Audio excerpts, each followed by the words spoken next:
going to prove someone else is something? How does that work exactly?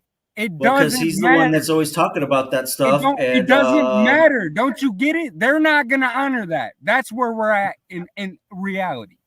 That's where again, I'm not. You guys presume that I'm interested in what the liars and frauds and haters of this world honor or not. I'm going to honor it. I'm just saying he's gonna use that. I bet. And I think don't he give should. a fuck what wizard, the poor, broke, loser, failure who's with an obese woman whose health is failing because they sit around and do and be nothing all day, every day, except sit in drama and gossip and hate and division and don't serve any purpose or any truth and don't create anything. I'm not interested what these motherfuckers think about me. They've already failed in the game of life. That's clear. They failed on all levels in the game of life. Mentally, emotionally, spiritually, financially, relationship That's why I'm based. glad that I successfully completed all my personal goals in life by the age of 30. That's why I'm glad if I travel freely, it's going to change the fact that Wizard had to come here so I and the audience could care for his health because I'm his daddy. Because I'm his daddy, and I have a stable here of honorable audience members who don't hoe for me; they hoe for God with me. And they're willing to do good works at certain times for what they perceive as good people. They're willing to do good works for all people, really, despite the judgment. So how is it going to change that God is everyone's daddy and by proxy, I'm Wizard's daddy on here? Because without me and this audience, he'd be dead right now. Nothing I do with traveling is going to fucking change that outcome. Just so you know. I think it's good. He's also the same person who hasn't come back since to substantiate his lies and be accountable because he's so much of an unthankful, ungrateful, grifting bitch. He's now on to slow state, sucking his feet and begging to go up on his panel. He's looking for a new audience to bullshit and lie and grift on. That's how little integrity and credibility and care he has for his own reputation. He's pathetic, like many others on here. I wouldn't care if he had $1 billion fucking dollars and was president of the world. He'd still be pathetic because of his course of action and the choices he's made and the choices he hasn't made. Maybe you read him off. Again, if I can run you off, then that proves who and what you are. You didn't listen to Timmy the other day when he completely elucidated an idea that I've been living on from day one. This isn't about me. You folks don't come here for me to help me and do me a favor. You come here on some level for you and whatever your needs are and what your life's about and what you want to share and create.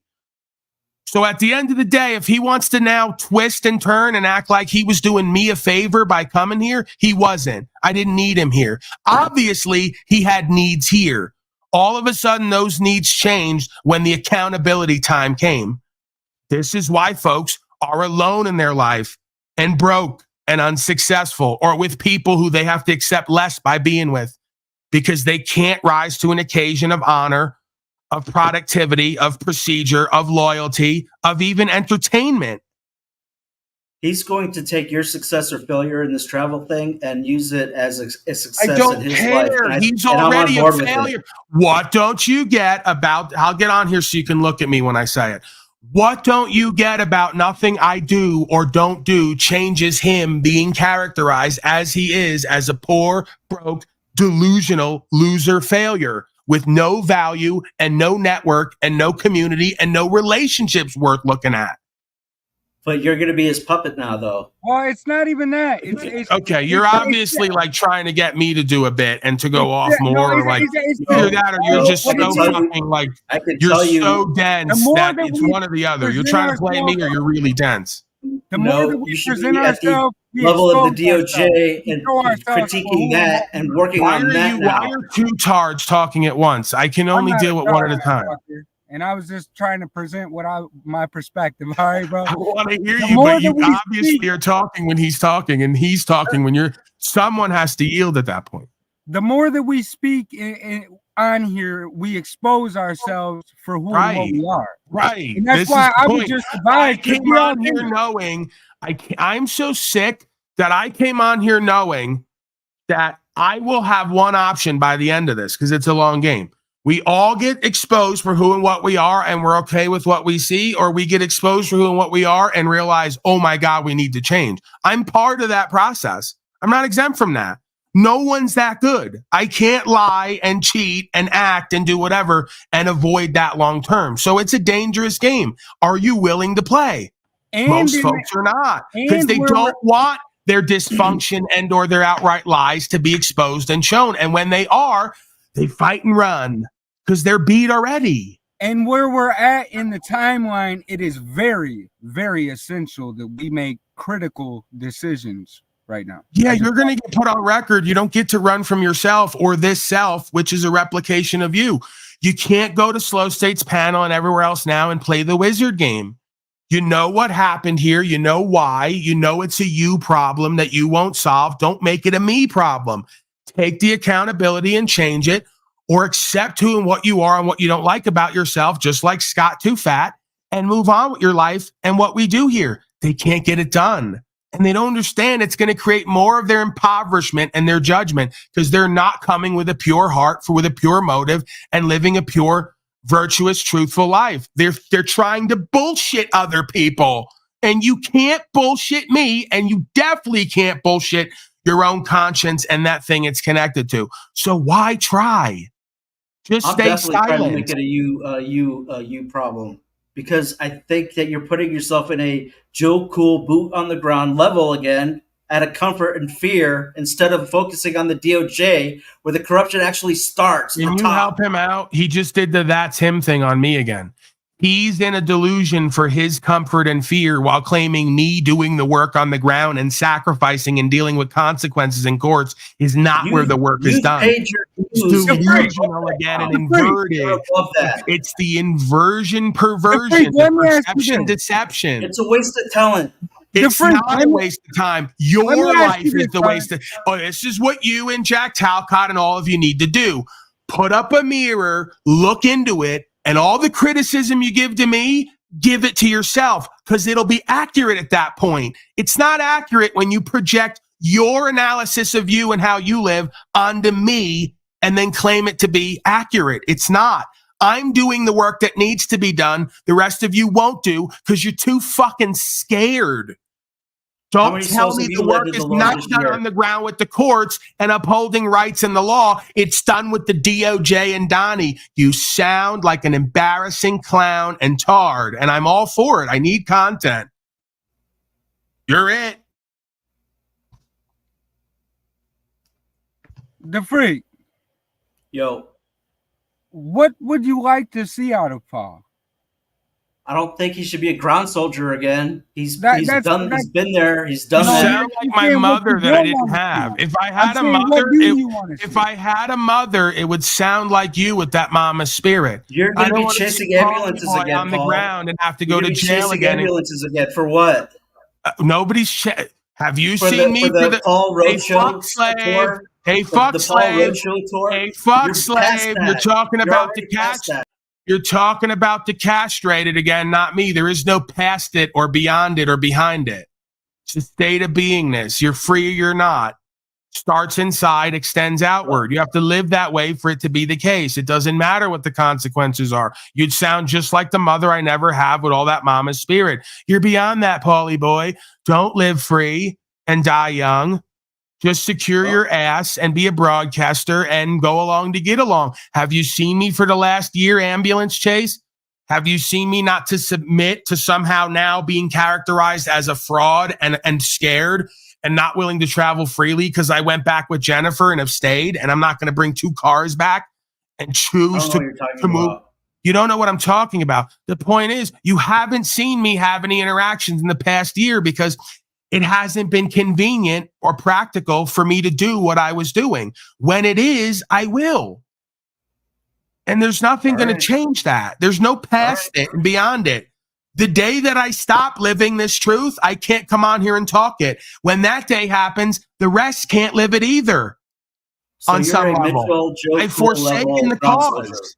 That's who you are. I have to go down with the ship at this point. I've created no other alternative for myself indirectly. I did it purposely. It forces me to be ultra radically accountable and faithful and with my conviction. This is why what Illumitami and others call me fake. They're so foolish. They don't understand how I do what I do and why. I came on here and ran my mouth so much and got so known that now I can't turn back. So I don't have an option, because the day that I stop living this information is the day that my integrity and credibility goes away.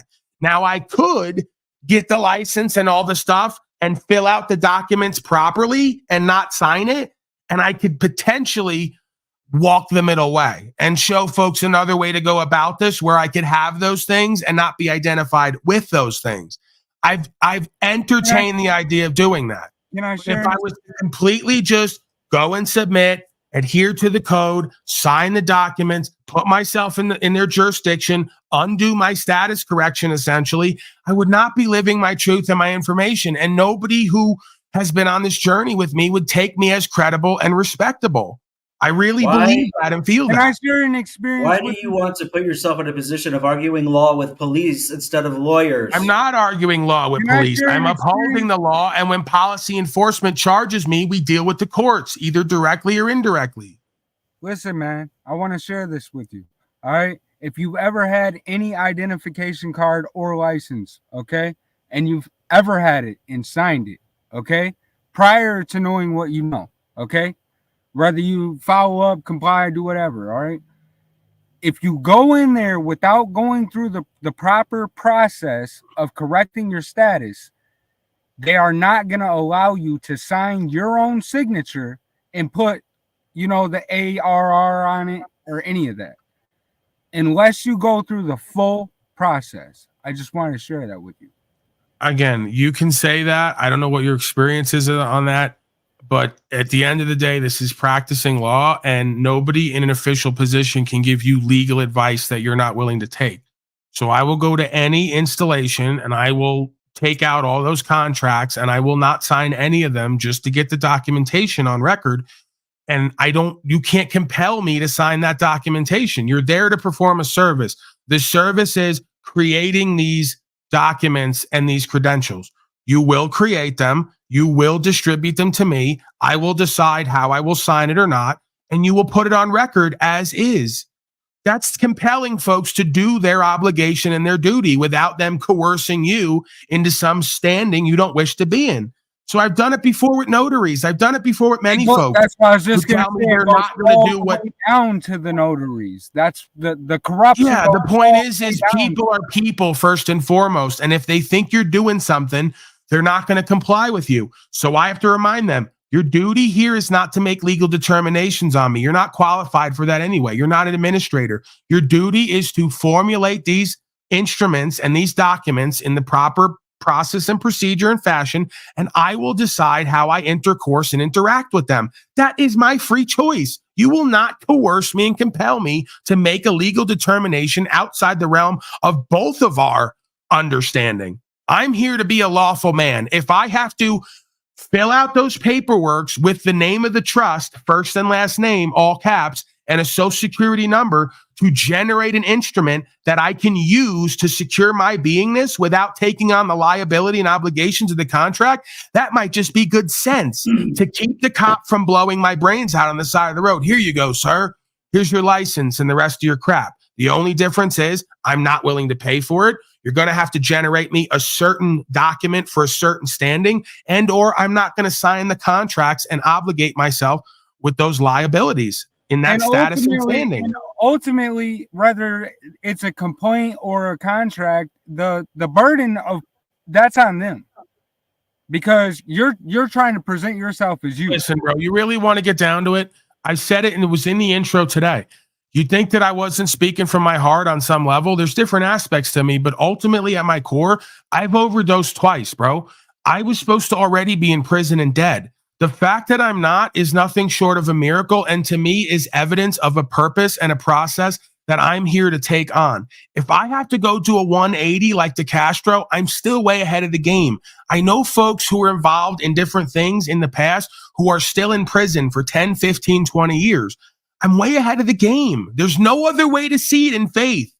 If you're out of your victimhood and your fear and insecurity in faith, there's no other way to see it. So if I have to go and ride around again and get the car taken and then get a charge and then come get me with warrants and say you're going to get 180 because you obstructed justice and you didn't present and all the rest of it, You think I'm going to cry and whine, or am I going to look at it as my penance, as what's meant to be for me one way, somehow? That's just what it is, man. You're not going to get wins by arguing with police who don't have the authority to make I'm going to throw you the fuck out of here soon because you're not going to give me advice on how to be a man. I think you're a punk ass bitch living in a delusion and a hallucination. So stop telling me what I'm going to do and not do. If I would have listened to motherfuckers like you, just like my father, you wouldn't even know of me to begin with right now. So with all due respect, even though I don't respect you completely, just like I don't respect my father completely, stop telling me what the fuck I'm going to do and be and have. Because you and people like you have been wrong all of my life, and I'm done listening to you. Please understand that. That's my choice. I get to be inspired and inspiring. I get to be empowered and empowering. I get to have a choice. And cowards like you are done having a say about it.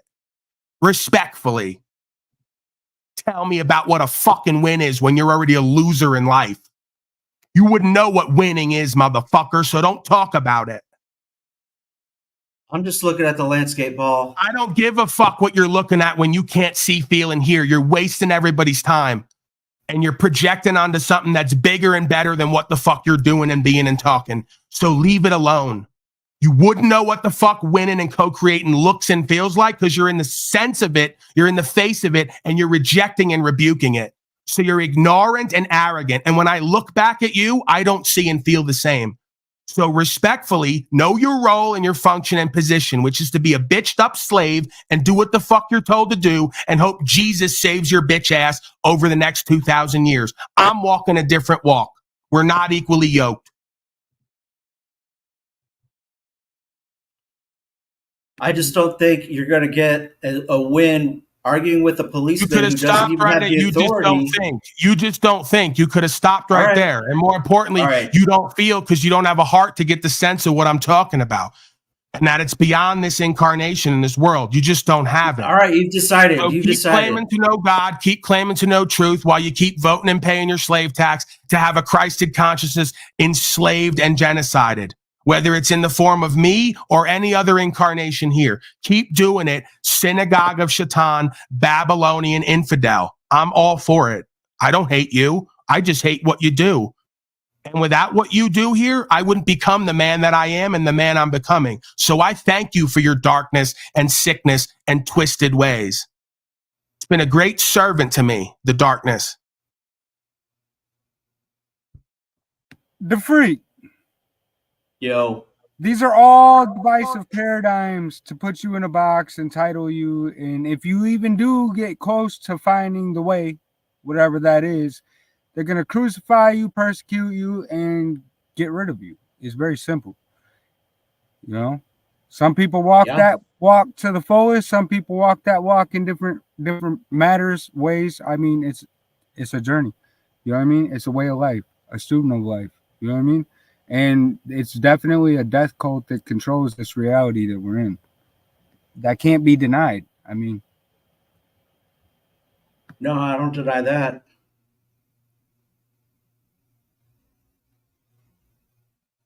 So what are you looking for from Paul?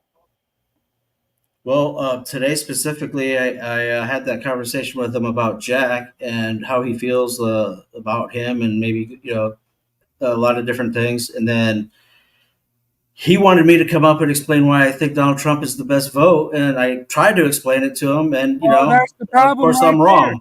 You're participating in a paradigm that's divisive. I'm part of the system. I'm part of it. Yes. Okay, I admit that. I've paid too much into the system to not get what I'm owed at the end. So yes, unless I was charged with a federal crime and was facing federal time, I'm not going to be disengaged. They owe you something, right? You're entitled. Okay, right. That's what Social Security is. Yes. All right. So you're in a delusion. Go ahead. Well, no, I'm part of the system that's created. So, I paid into it unknowingly. Whatever I'm going to get. Translation, give us Barabbas. I'm in and of the world. I've sold my soul for fiat coupons, and there's no sense in me giving this much fiat coupons without getting the slavery and genocide that I'm offered and entitled to. Great logic. I love it. Keep telling the God of creation. Keep telling the God of creation you don't believe in and live the truth for who and what you all are, so I can sit back and laugh as the judgment comes down on all of us. Keep doing it. I love it. It gets my dick hard. It's better than sex at this point. Keep blaspheming the creator, putting yourself on record, keep substantiating my position as an exposer and a prosecutor for that force to get you all on record, just like the shaitan and the courts are going to do, so they can bring about righteous judgment on all of you. I fucking love it. I have nothing else to live for at this point. I've played all the games of the world. I've got all the dopamine hits. I've done it all at this point. There's nothing left. So now we come down to co-creational living, the art of living, actualization and realization, surrender the rest in faith, and put the rest of you infidels on record once and for all. Now we bring in economic collapse, more genocide, grid down, and all the rest of it. I fucking love it. It's the best game ever. I used to hate life and be afraid of it and want to escape it. I can't get enough now. I love life. I love this game. And I love you folks' foolishness and ignorance and arrogance, because it's going to be your undoing. And when you love the enemy and you understand the enemy, it ceases to be your enemy. And it's that much more pleasurable when they destroy themselves. I have no hate for you. I've only tried to love you and care for you and give you truth. You will not take it. So now I will enjoy your destruction just like the God of creation will. Pretty sick and twisted daddy, huh? You did it. Oh, how is it unfaithful to believe that Donald Trump can fulfill Daniel 10 through 12? That's but I'm too many words. Get this goofy bitch. Get this goofy bitch the fuck out of my presence. I'm done with her too. I've seen her for too long. Whoever she's chained to, block her ass. I don't give a fuck about what she has to say and feel. She's another drunk in delusion, and she can't even read a room and understand timing. So I don't even want to look at her, especially when she's going to make a claim I'm talking too much on an audio-based broadcast. You're insane. Why are you here? That's my only question. Well, you're here because you're insane. This is what happens when I open this portal.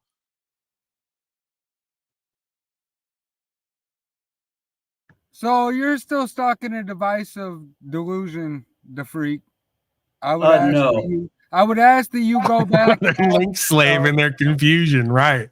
We have another chain slave in their confusion. I'm surrounded by slaves. I claim to know. I claim to have seen God, but yet you are claiming to what did you say? Who hold on, stop, please. Who is this slave chained to? There's Brian O'Shea up there. There's Penile Power. Someone please remove this chain slave immediately. I don't want to look at it. I don't want to look at it and hear its cries in misery.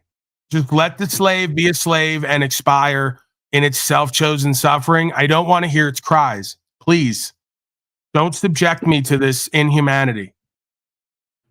I think Manel's in your chat. No, it's not. It's a chain slave. I'm looking at the chain icon. It gives me I don't see it on my end, so it's not my end. No, this chain slave doesn't come directly to my channel because it's another passive-aggressive power gamer, thinks I don't know. I got them all read like the God of creation can read their heart. I got the same ability. It's not hard to tell, by the way. I could just look at your actions and reverse engineer them. I know your subconscious mind. You don't, but I do. That's the cornerstone of psychology and sociology and anthropology, by the way, is the ability to read a slave and know what they're going to do next. You should ask your masters about it. It's working perfectly on you right now, whether you know it or not. Because they go, Paulie boy, it's not possible. You think you're some kind of wizard soothsayer? No, I've just done thousands of hours of psychology, sociology, body language analysis, tone analysis, facial movements and recognition, eye movements, recall, and all the rest of it. Criminology is essentially what that study is, or where it will lead you to. How to identify an infidel, bad faith, criminal-minded individual. based on their presentment, their tone, their activities, and the reverse engineering of such.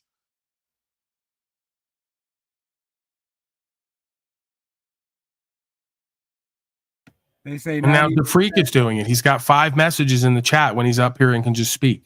It's 'cause Outstanding, outstanding. It happens because I allow you to be here. Because somehow I'm so loving and caring and patient and peaceful and forgiving that I allow slaves to be here day after day and show their incompetence and incapability and lack of faith. I'm not in control of that in StreamYard. Oh, no, you are. Does that? No, you're in control of most things that you don't know you're in control of, and the things you're not in control of, you've created a reality to take control of. That's your problem. So I shouldn't use the chat in Talcottian. It's very Talcottian. I'm asking you, should I not use chat in StreamYard? Yes, you should not use chat in StreamYard. Okay, sorry about that. It's okay. I don't know why that happened, brothers and sisters. I got to thank Julian Barbary. He says, wish I had 1 million fiat notes to share. Thank you. Well, thank you, Mr. Barbary. Rob G says, for Unslave Asylum Fund. Thank you, Mr. Rob G. I just don't understand how you can be stuck in the paradigm and put your faith in man. The freak. What man am I putting my faith in? The child of the lie, like the scripture says. He's of his father, the devil. Mama says he's of the devil. How is wanting the prophecy to come to pass because there's an opportunity? How is putting my faith in man making a prophecy pass? Daniel 10-12. He's got everything it takes to fulfill it. Who? Donald Trump? Yes. Bro, you're definitely in a delusion right now. You don't even know what it means when I say Daniel 10-12. You're putting your faith in a man regardless. If you believe if it's making a prophecy fulfill, you're still putting your faith in a man. If you're going to participate in it. Otherwise, you're being putting faith in God. Oh, okay. Scripture. So putting your faith in Trump God means put your faith in Trump. All right, bro. He goes, I put my faith in Scripture by activating the Antichrist. Do you hear his logic? I put my faith. He's grinning. You can tell he's he's the demon's coming right out of him right now. Ham sandwich theory. He's gnashing his teeth and giggling because I finally spoke it the way that he knows it is in his heart. He's supporting Scripture by activating and supporting and funding the Antichrist. And it's a lie. And I don't appreciate that. I know you guys are devils. I know you're devilish. It doesn't matter what you say to me and who you say you serve. I can tell your heart. Yeah, I know your heart. You're a devil at heart. You just said it many times. I've paid into my slavery. I'm going to get my genocide by the end of this. I know you are, and you're going to bring it on me too. How do you figure? You just said you support the word of truth in the scripture, so you're going to support the Antichrist to activate it because there's no other way other than to support it and bring it about. That's the only way he can get his shekels and He's not the Antichrist right now. Of the Antichrist, because you believe there's no other way. Could actually save You're America. a death worshiper, and I love it. Please do it more. He believes the devil owes him money. You don't understand. I understand the scripture and faith. That's why I love you putting yourself on record as a death worshiper along with the rest of my fellow countrymen so we can bring about the inevitable. You don't vote for Donnie to do that. You let dummies like you do that. How do you even claim a connection to the Holy Spirit and deny Jesus Christ? Oh my God. How do I claim a connection? I don't claim anything. I'm telling you what I suspect or what it seems to be, unlike you making objective claims. I'm telling you what my experience is and what it seems to be. You said Holy Spirit and some sort of connection to it. It seems to me that I don't need Jesus Christ. I don't need Jesus as a middleman pusher for me to access a God of creation. He never said I did. There's no way to receive the Holy Spirit without Jesus Christ, Paul. That's your claim because you now substantiate your objective. No, it's not. Greater things than I you shall do, and don't tell me the only way is through me. I'm not not interested in your dogma. I'm not interested in your remix. Jesus is a liar. You're saying Jesus is a liar. You're a liar because you've repeated a lie. No. Yeah. There's no other way to receive the Holy Spirit except you through guys Jesus are Christ. pimped on and duped, and you keep repeating lies that have been given to you in books, obviously in the Bible, remixed and altered by kings and your masters and your fascist So you don't believe system. in any of it. So you don't believe in any of it. I don't need to believe. I have a firsthand experience. Okay. Oh, you have what happened? You were in suspended Like what animation. happened is I've been almost completely changed as a personality and a beingness to have some level of discernment and realization of some truth outside of my own pride and ego and wants in this life. There's a will and there's my will. They've been revealed and delineated. More and more each day is that process happening, to be clear with you. It's more of a practice than it is an attainment as far as I can perceive. That's good, but you also have that's good, but you weren't even listening and processing. You were just waiting to speak because you're ignorant and arrogant. I know. That's the way the panel is. That's the position you put me in because you're not interested in your own personal Jesus. Okay, not interested in your own personal Jesus. I think what it is. Not interested, I am interested in your false claim of knowing the Holy Spirit. I know you're not interested in the truth beyond your dogma. I know that. You're an infidel. Vote for Trump, pay the tax, claim Jesus is going to save you while you activate the Antichrist. Because I'm there's already no other way. saved. I got by the it. way, I'm already saved. By the way, You're a conglomeration of oxymorons because you're a moron. Everything you're saying is oxymoronic.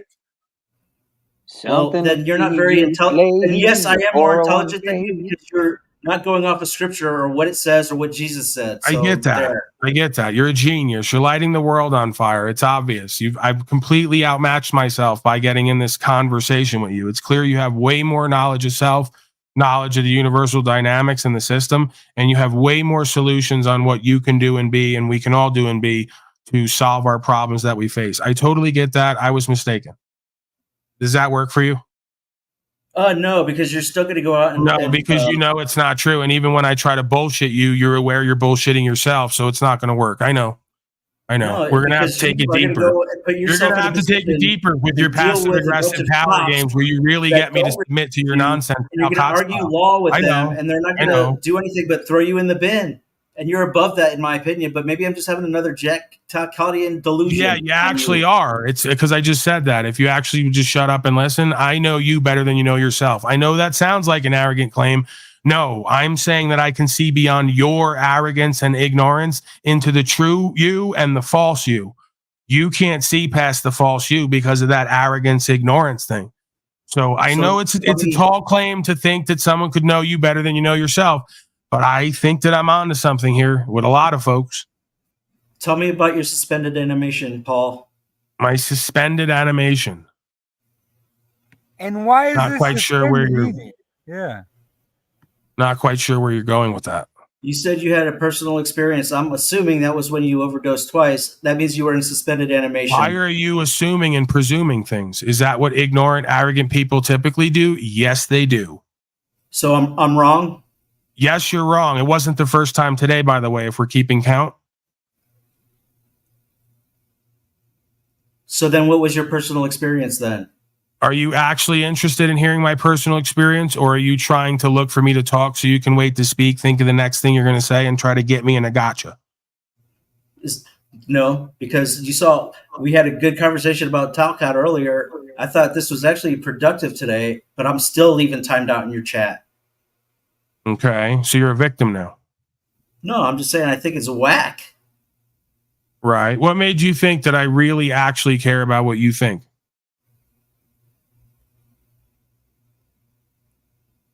You asked me to come up on panel and tell you about Trump, so you did care at some point. Right. I wanted to use you, as I said, for content to show your ignorance and arrogance and slavish-like ways, and it worked perfectly. It's still working perfectly. Well, that's fine. I wanted to use you for insight on Jack Talcott, and I don't know which one of you is the biggest clown at this point. That's kind of the point, is that you would need to use me for insight on Jack Talcott because you can't simply look and see and understand. There's your problem. Yeah, Not only with me, but with Jack Talcott and life. That's called verifying and cross-referencing. It's being objective, you know. No, because you kept making these subjective claims that Jack Talcott has some bigger vision that I'm a part of, and I'm the on-the-ground day-to-day person, and he's the big genius mastermind. It's just delusion. It's there's no other way to see it. How do you see weren't it? being objective. I already told you I saw it. Did you not remember that he has mental, emotional, and spiritual disorder, and potentially so do you? Well, I'm talking about leadership style. How do you see it? Leadership style? I don't even really know what that means. You presume there's a leadership style, like this is boxing. Are we going like, regular, or are we going southpaw?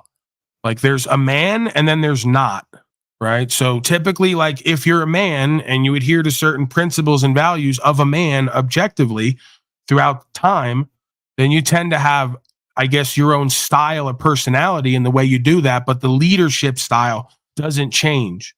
It's pretty objective. You have the owner of a team, you have a general manager, and then you have a coach. They're all leaders. Like I have like a comedic way of doing accountability, responsibility, values, and principles. It doesn't change that leadership style. The personality style may change and the way it's delivered or worked with. It doesn't change the facts and the conscience-based appropriation, if that makes sense. Why are you going to put yourself in a position to argue law with a cop who has no authority to talk to even really argue? You're not getting it because you're not looking to understand me and the truth. You're looking to prove that you're right and I'm wrong. And by virtue of that, you're proving that I'm right and you're wrong. That's not true. I'm not looking to argue the law with policy enforcement. They're looking to argue it with me because, like you, they don't understand it. They think they're supposed to vote and pay tax, and that's the law. Right, but they could still tase your dumbass and throw you in the psych ward or in jail. They could still do a lot of things, just like to the Christed being who basically was teaching us to be like him. They could and did do a lot of things to him. Did that stop him from doing what he believed was true and right? So now you're the Talcottian Messiah martyr. I didn't say that. I said I'm saving myself. I didn't say I'm here to save the world by saving myself. Although by saving myself, I inadvertently save the world from themselves if they let it be. That's how the one self principle works. If I can figure out how to save myself and do what's true and what's right and surrender the rest in faith, by virtue of that action and that process, I've helped to save the others who can do the same process. So false equivocation. You expect these people to do what you're doing?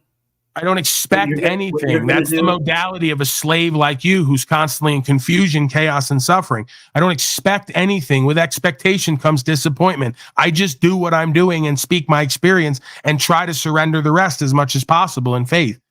So you're going to lead by example, but you're not expecting them to follow you. Again, the presumption is that I wake up going, I'm going to lead by example. Other people decide that about me. I decide I'm leading myself by example. I think I'm going to jump off now.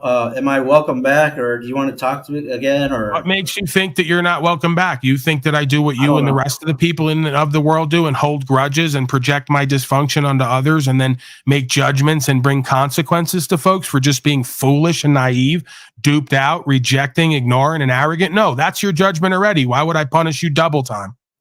Well, because you basically said you don't respect me, so I mean... Right, why do I don't have to respect you living a lie in order to love you and care about you and forgive you and surrender in faith that you will get what you need when you need to get it, either from me or from the universe, or a combination of both, because typically they work together, not exclusively.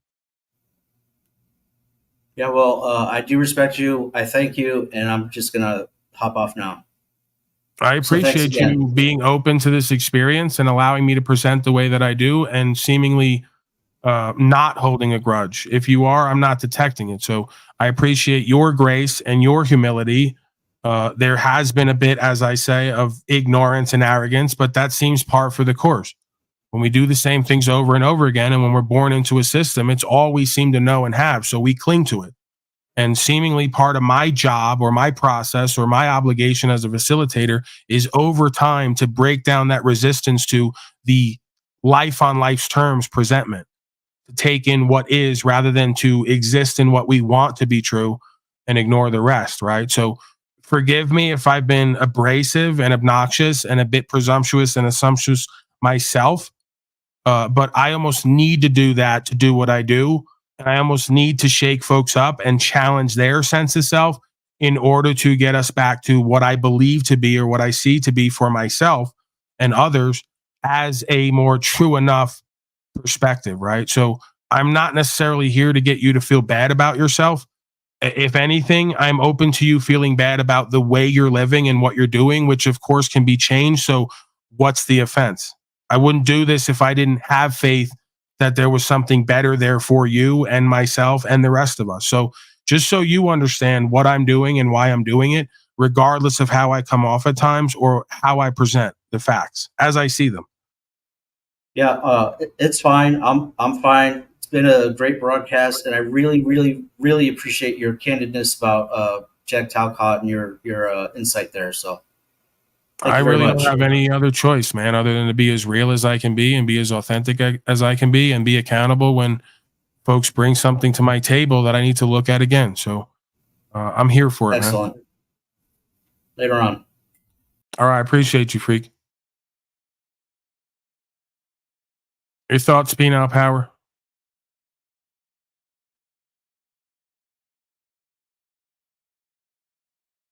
Stop falling asleep on streams, Pineal. It's not a good look. It's me, Christos. Come on, bro. Come on, bro. Stop falling asleep on... I love when Christos gets that Penal Power, starts talking shit. Come on, Pineal Power. Stop falling asleep on streams, man. It's a bad look. All right, Paul. See you later. He loves taking shots at Penal Power. Oh, man. Well, wish good night to Penal Power. It seems he's fell asleep on another stream, or he took that bullshit acid he's had lying around, and now he's beating his baby meat, walking around the block in circles, sweating, huffing and puffing. His eyes are all wide. Who knows what this kid's up to? I don't know what I'm going to do with this kid. See what the fuck I got to deal with here day in and day out? They say I'm obnoxious, I'm arrogant, I'm abrasive, I'm all these things. Narcissistic, egotistical. If you had to see what I see with my eyes and my understanding, and you had to live in this world day after day, you had to deal with what I had to deal with. I'm not victiming. I'm not making excuses. I could be more graceful, right? I could be a bit more loving and caring and graceful. There's no doubt about it. But again, I'm only human. I'm in a male form. I got testosterone running through me, and when you've seen enough, right? Oh man. Another day in the asylum, that is the universal holographic simulation, as it were, and the replication of that, which has become this broadcast. So they're one and the same, regardless of how beautiful it looks outside, how quiet and peaceful it is, and supernatural and the energy and magnetism. Still, right on the periphery of that, in that, is pure insanity, pure faithlessness, pure lack of discernment and understanding of self and how the world works. Just right on the edge, right on the periphery. Might even be right next to you. Might even be in the home with you. So what do we do with that? How do we cope with that? How do we process that? How do we bring solutions for that? Well, conscious and awareness, facilitation. That's all I can come up with. The guru, non-guru, fellowship. That's it. We're doing this till the day we're up out of here. That's what I've come to the conclusion of. We can laugh and giggle and joke. We can have the festivities, the circus, as it were, and then it always comes back to square one. If you're not in isolation, if you're not existing only with yourself and you're communing with others, well, then there's going to be a constant process of conversion through conversation, aka fellowship, where over time, it would seem, through having these conversations, folks are brought back to a perspective they may have once occupied. They may not remember it. May have been very early on in their life before the indoctrination, the emulation, the duplication. I could go on with the adjectives, but you get what I'm saying. It's become like a child again to get to the kingdom of heaven. That means completely observant with a certain level of intuition and discernment, which is basically just pure conscious and awareness without the overlay of your theologies, your ideologies, your toxic attachment, feeling-based styles, your thought processes that are intrusive or an impediment to your peace or your growth. Right. This is a process.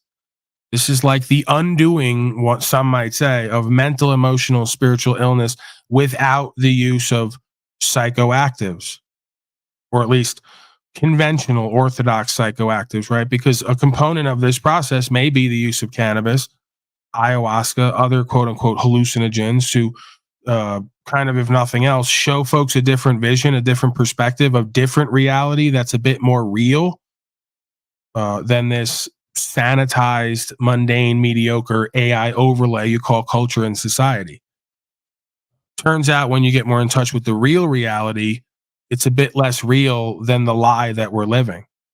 It's a bit more magical and mysterious, miraculous, rewarding, fulfilling, right? But it's elusive to those who live the humdrum day-to-day habitual life and existence of a mind and heart controlled slave. There's really no other way to see it from my perspective. If you have another perspective to offer, I will accept it. And then, of course, at the end of a rant like this, it's important to remind self and others to let go at times. If we're not doing the broadcast and we're not tasked with observing and reporting, then we should be letting go. It does not serve self to go out into the world and constantly have the intrusive thoughts or the awareness come up that you're surrounded by slavery and genocide, right? You may have to practice mindlessness at that point instead of mindfulness. You may have to just let that go and accept that it'll be what it's meant to be, and just do your best to not be a part of co-creating a reality you wouldn't want to exist in, right? Everything after that is just kind of like, we're letting it go. Do we need to do guided meditation? It's been a while since we've done that here. I want everyone to close their eyes. Go ahead and breathe for me. Close your eyes. I want you to go ahead and imagine an ocean. Okay? All right. I hope everyone's eyes are closed right now and you're imagining. Imagine an ocean. It's very vast and deep. Certain parts shallow on the banks. As you walk up to it, you can see there, shallow on the banks.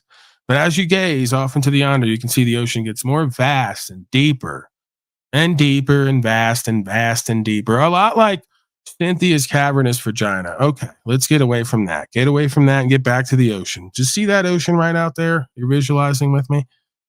Okay, eyes are closed, visualizing the ocean right there. Vast and deep, deep and vast.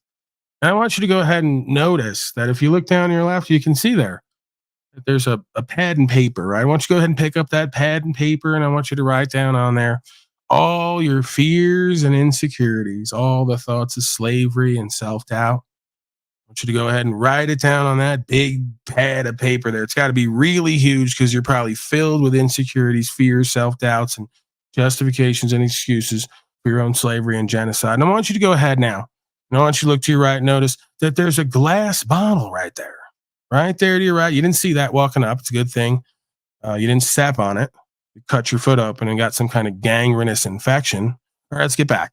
Pick up the bottle. I want you to go ahead and pick up the bottle and put that big, huge, large piece of paper right into that bottle, just full of all your fears and insecurities and doubts and excuses and justification about your own slavery and genocide. I want you to just cast that bottle right out into that large, deep and vast ocean and just watch it float away.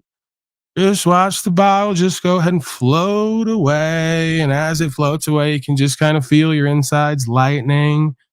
You can feel your bowels kind of start to move again. You're out of your neuroses. Okay. You're out of your incompetence and incapability and fears that just locked up your bowels, forcing you to have to take various over-the-counter drugs to release them. You can start to notice now with all that fear and insecurity and self-doubt and excuses and justifications for your own slavery and genocide. Now that that's kind of just washed away and it's so far from you now, you can start to feel everything just kind of open up and unlock, just kind of lighten up. You might even just have the inclination to move your bowels right now into your own pants. Go ahead and let it free. Let it fly. There's no rules here. All right, now I want everyone to start to come back, and then realize once we come back and open your eyes and we're back here that you got a big mess to clean up. Okay? Because the majority of what I just did there was complete and total bullshit. All right? Peanut Power, you got any thoughts about that? It is, but it isn't. See, there I go with my morbid sense of humor and false self.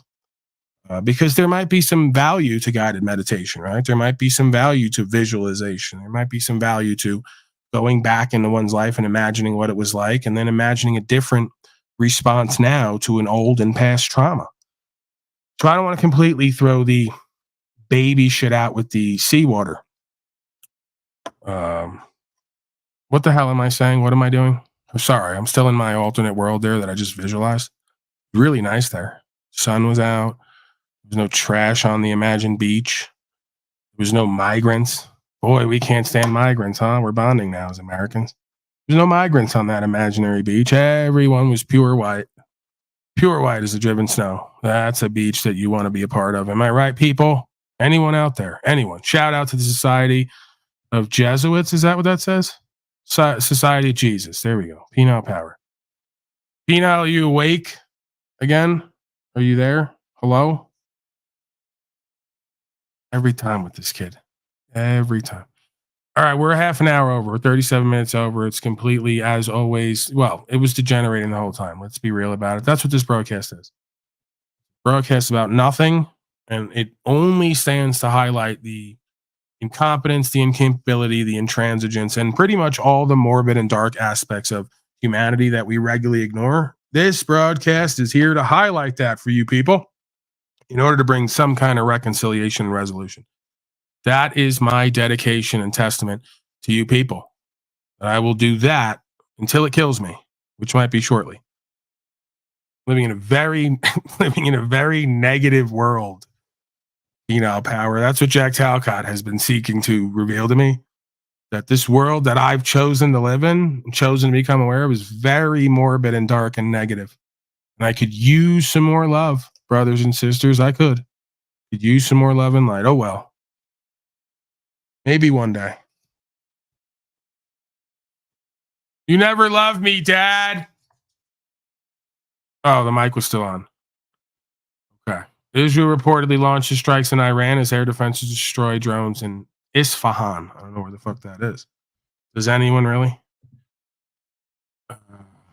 We never. No, I'm way ahead of the game here. We made almost no progress. I'm almost 4 hours in. We didn't get to the breaking slave news. We didn't get to Chile de Castro. Really anything other than Snafu, DeFreak, and all the rest of the asylum cases. Pretty much just going off here again as always. And I joined in. I was a part of it. I'm guilty. All right, we got the Castro. I'm going to play a few minutes of it, and then I'm going to wrap up. There's always tomorrow. I'm sure someone will show up. Someone will always show up. Even if we get down to like 10, 20 people, like one of Penile or Luma Slavery's broadcast, someone will show up. I'll be there. They'll be there. It'll be nice. Excerpt from upcoming book. Chile de Castro is now writing a book from behind bars. This is exciting. So with your next order of a trifold, an extra $10, you'll receive a Chile de Castro memoir, which this should excite a lot of people. Another way for Chile de Castro to cash in on his story while he cries and whines and manipulates and deceives and plays both sides and begs for forgiveness while apparently being an activist and righteous freedom fighter. I don't know how that works exactly. Don't ask me, go ask him. Excerpt from upcoming book. Let's get to it. Hello, everybody. This is Chile de Castro calling from the Clark County Detention Center in Las Vegas, Nevada. I'm an innocent man who has been locked up for filming a cop in the streets. So I wrote something today as I have a lot of time to think, and this is going to go in my book. So this is an excerpt of my book that will be coming out when I get out of jail. I'm going to read it, and there's some things I'm going to say in here that is going to give you an insight to my thinking and why I am the way I am. As I lay down and I think about what went wrong, how could this judge put a first-time offender in jail on an obstruction charge? And I can't believe that I have deserved being put in jail. And yes, I may have said that I hate police, and there's a lot of reasons why I have said that, and there's a lot of reasons why I do. But I thought it was my right to say the things that I said. And so what this book is going to do is help give you comprehension and understanding as why I am the way I am. And so I want to put it into a perspective for you that you can understand. So let me say, for example, that you were going to get a job. Would you take a job where you take people as prisoner, where you put them in torture cuffs and take them to a cage? Who does that? An outright PIG. Now, I'm going to change my verbiage probably because I must. But I'm not done yet building the comprehension of understanding myself for you to understand me. The goal of this book is so that you will always be able to say, I know why he called them PIGs. So I will change my verbiage. I have to. I have no choice to become electable. But because they sign up to do to us, to the public, only for themselves and completely for themselves. To me, the American cop is the most selfish, greedy person on earth, and I can prove it to you. If you had a job at a popular pizza place, and this pizza place sells pieces by the slice, and the front door that you worked at had a little turnstile, and every time someone came in, the turnstile would turn around and whack them in the hip or smack them in the back. It just didn't work.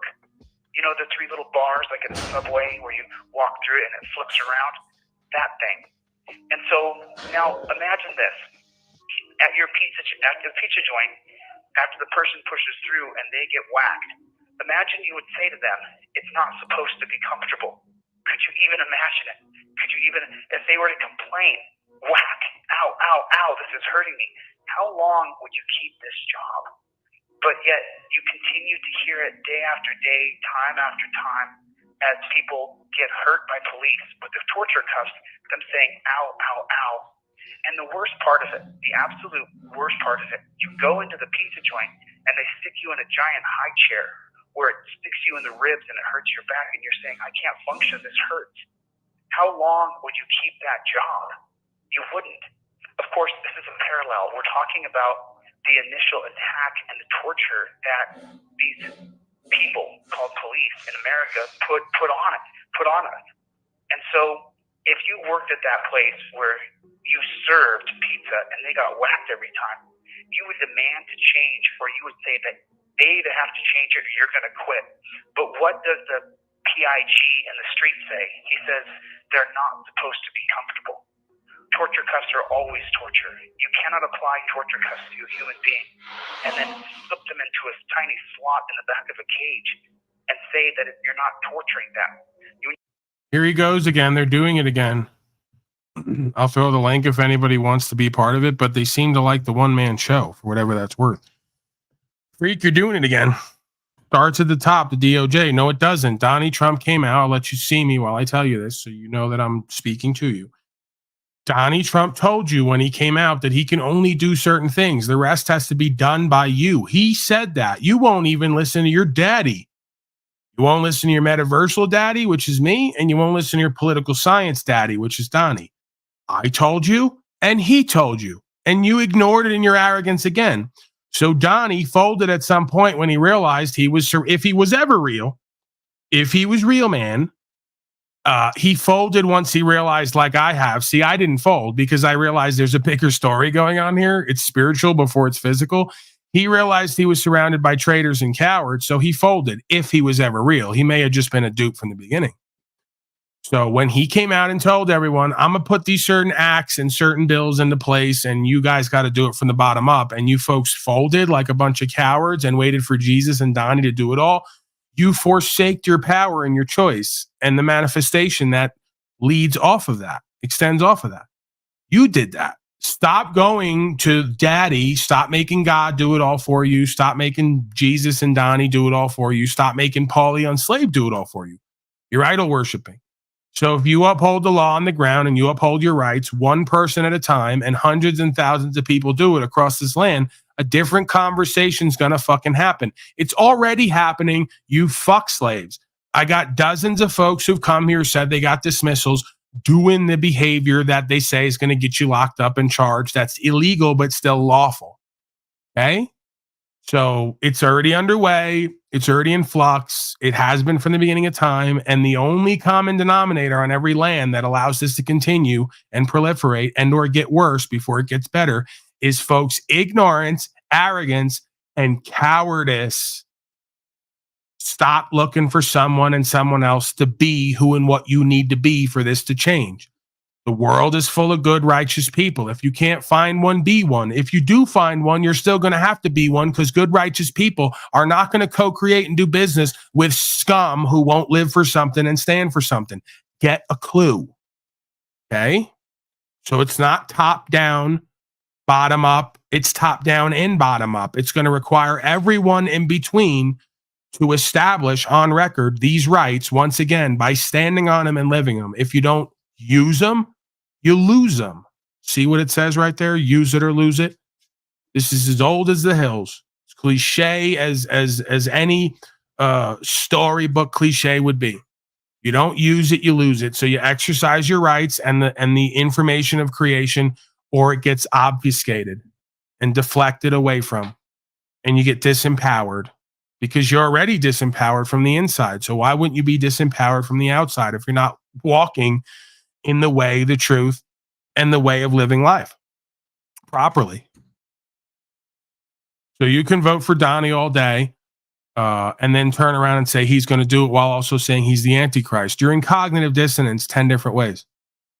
This is about the DOJ. No, it's not. It's about the men and women who the DOJ serve. If the men and women who the DOJ serve act like a bunch of slaves day in and day out, well, then the DOJ is going to let that be what it is. They're not going to stick their neck out and put their ass on the line and potentially go to prison at the hands of a bunch of other corrupt folks because you on the bottom, on the ground, won't do and be what you're meant to be. It's not their job to live for you as a man, you fucking clown. You took representatives and made them your daddy and act like you're a child and they have to live for you and provide something for you. They don't. It's precisely that belief that got us here. So when you act like the men and women you're supposed to on the ground, you'll get the government you deserve. Until then, you're going to get a bunch of folks who are just like you, ignorant, arrogant, corrupt, and cowardly, and duplicitous, and say one thing and do something else. Very simple. You understand systems dynamics and holographic simulation theory, which has pretty much been proven at this point about how this simulation of a universe works. Any of this clicking in with you? Go talk to Mr. DeCastro, constitutional law scholar. He's got a trifold you can buy, and now he's selling a book.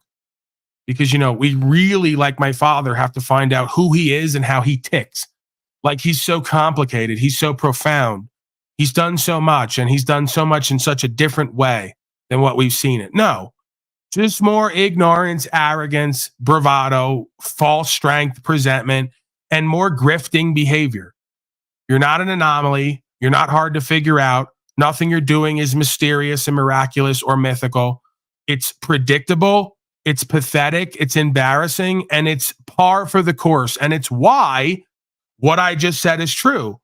Because DeCastro and the rest of you are the way you are is why these courts and this government treats everyone the way they do. Because they see right through you and they think the same thing about you as I do. I'm just telling it to you honestly. This is why many of them respect me more than they respect you, because I'm not kissing their ass. I don't even agree with a lot of what goes on, but I see why it happens from both sides. And I see how it's going to change. And until then, you're going to be mocked and humiliated, and you're going to be cast out, and you're going to be given the consequences you deserve based on the universal idea of what's going on here. It has nothing to do with the localization at the end of the day. You think it's some woman on some bench somewhere who did something to you. That's your lack of faith and understanding of the bigger picture. This is what I've had to be reminded of over and over again, that just mind fucks me and bends over my ego and sense of self as someone in power and in control completely. Sorry. It's something I have to come back to over and over again, and I can't deny it. And it's been there from the beginning of time. So chances are it's not the experience of an insane man. It's the experience of a man who's going sane, realizing that we live in an unsane world. And the only resolution and reconciliation is going to be God's law, the truth, and surrendering in faith. There's nothing else to be done or shown or seen here. It's all been done and seen and said and shown before, one way or the other. There's two tracks laid down. And then you can argue there's a neutral middle ground position. This is why I say I'm not even fighting for the light or for the truth or for positivity, because I've come to the understanding we need the darkness and the negativity and the fascism and all the rest of the things that we're fearful of and try to fight with and overtake. We apparently need that, because the only way that a man is going to come to true honorability and presentability is through tests and challenge. Adversity makes men, prosperity makes monsters. You folks have been too prosperous for too long, too safe, too happy, too comfortable, and too unwilling and undisciplined to be response-able, presentable, honor-able, good faith, and surrender the rest. So now the courts and the shaitan and all the evil forces are going to force you to do that or suffer and die. Greatest simulation ever, far as I can ascertain. because the majority of it seems to be beyond the comprehension of mere mortals, as the skater boy would say. What's his name now? Jack Harlow, right? Incomprehensible to the mind of mortals and almost completely chaotic to the mind of an infidel who's in the world and of it, right? Beyond incomprehensible, looked at and seen as nothing but complete chaos, right? So, you know, the mere mortal, once it puts its wants and desires aside that lead to its suffering, can start to comprehend the incomprehensible, can start to see peaks beyond the veil and see how this is working, seemingly, right? So that is the paradox. What is incomprehensible to the mind of mortals who look at this dynamic in this universe and see nothing but chaos and disorder can start to comprehend the way that it works if they would put their way aside. Do the will, not your will. Lean not on your own misunderstanding. Because this is far from chaotic and it's far from disordered. It seems completely organized on the highest level to me. And it seems like it's all meant to be carried out exactly the way it's happening at this time. And there's clear trends that can be observed to prove this, right? History repeats itself, especially when we fail to learn the lessons and the thematics that have been present from the beginning of time. So I believe potentially we do have choice here. We do have influence. We can make a change in ourselves and in the world. It's going to require us to know our history by knowing ourselves, and then becoming the self we need to be individually and collectively to change the world, because the world is a reflection of the beings who populate it, you could argue, right? So there is only one way in and one way out of this dynamic. And it turns out it's self. It also turns out that you can't run from self. So if you will not go in to get out, you will become the sacrifice. If you will not choose to sacrifice your lie and your lifestyle and the comfort of the lie you've been living, right, in your bubble, all the bubble boomers out there, if you won't sacrifice your comfortable lie, well, then you will become a sacrifice for the truth. This is what your masters know. They understand alchemy. They understand duality. They understand neutrality, it seems. And they understand co-creation and inherent hierarchical power and value dynamics. So when all you folks want to talk about the evil and how you're going to fight it and resist it, don't seem to understand on the highest level, it's ordained. You don't want to make a choice with your God's free will to sacrifice the lie you're living and the lifestyle. You will become a sacrifice for the truth that you have ignored in your arrogance and lack of faith, leaning on your own chaotic misunderstanding. It has been this way from the beginning of time. I think I'm done. Looping. The freak says I'm looping. Right. He has the answers. He's going to critique me in my broadcast style. Guess what, sir? You see this thing behind me? It's not a gotcha. The reason why I use this symbology at this point is because from the beginning of time, the ancient mystics and the wisdom all alludes to or illustrates the idea of the wheel within the wheel, the loop within the loop, the mandala. Right? So on some level, we're all looping. Right? All criticism is self-criticism. So on some level, you get up every day, you eat 3 meals, probably a lot of the same shit over and over again. You vote for one party or the other. You take one good shit at least. You take your medication. You watch your bullshit programming on TV. You go to your institution. You make your fiat and you do it all over again. So we're all looping on some level. The question is, what is the consistency of the loop? Right? Your DNA is looping. You remember the DNA spiral? So you're looping down to a mitochondrial level. The question is, what is the consistency of the loop? Are we doing this or are we doing this? Or do we think we're going to do this? Because it seems in life, the only thing constant is change. So neutrality leads to entropy beyond a certain point. Right? Neutrality is inescapable on the highest level, because if you're not material, then it doesn't matter. Nothing that goes on in this body, in this world, matters when you're pure consciousness and awareness. I've been there. I've left my body and I know the difference in the feeling. So while this reality and this our incarnation in this body is a bit elusive, it is a bit of an illusion, it's still real as it's going to get while we're here in this body. So what do we do? How do we live? What does the loop look like for ourselves and those around us, right? What does it lead to? What are the results? We're still in the world, even though we're not of it. And we understand a product of the world is the snake with the tail in its mouth, a loop within a loop. Can be maddening if you let it be. It can be salvation if you let it be. Once you realize it's a wheel within a wheel, a loop within a loop, nothing to do but do the next right thing and surrender the rest, because there's a higher order going on here. We're just a spoke in a wheel.